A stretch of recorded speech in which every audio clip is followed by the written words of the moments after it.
In this short tutorial, I will show you how to quickly delete all chats in WhatsApp.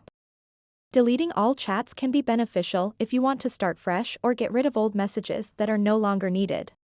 To get started, open up the WhatsApp application and then tap Settings. After that, tap Chats. Then scroll down to the very bottom. Now you'll see the Delete All Chats option.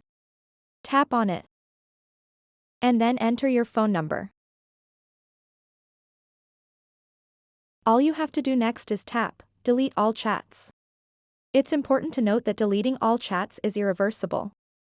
Once you go through with the process, there is no way to recover the conversations. Therefore, make sure you are certain about deleting all your chats before proceeding.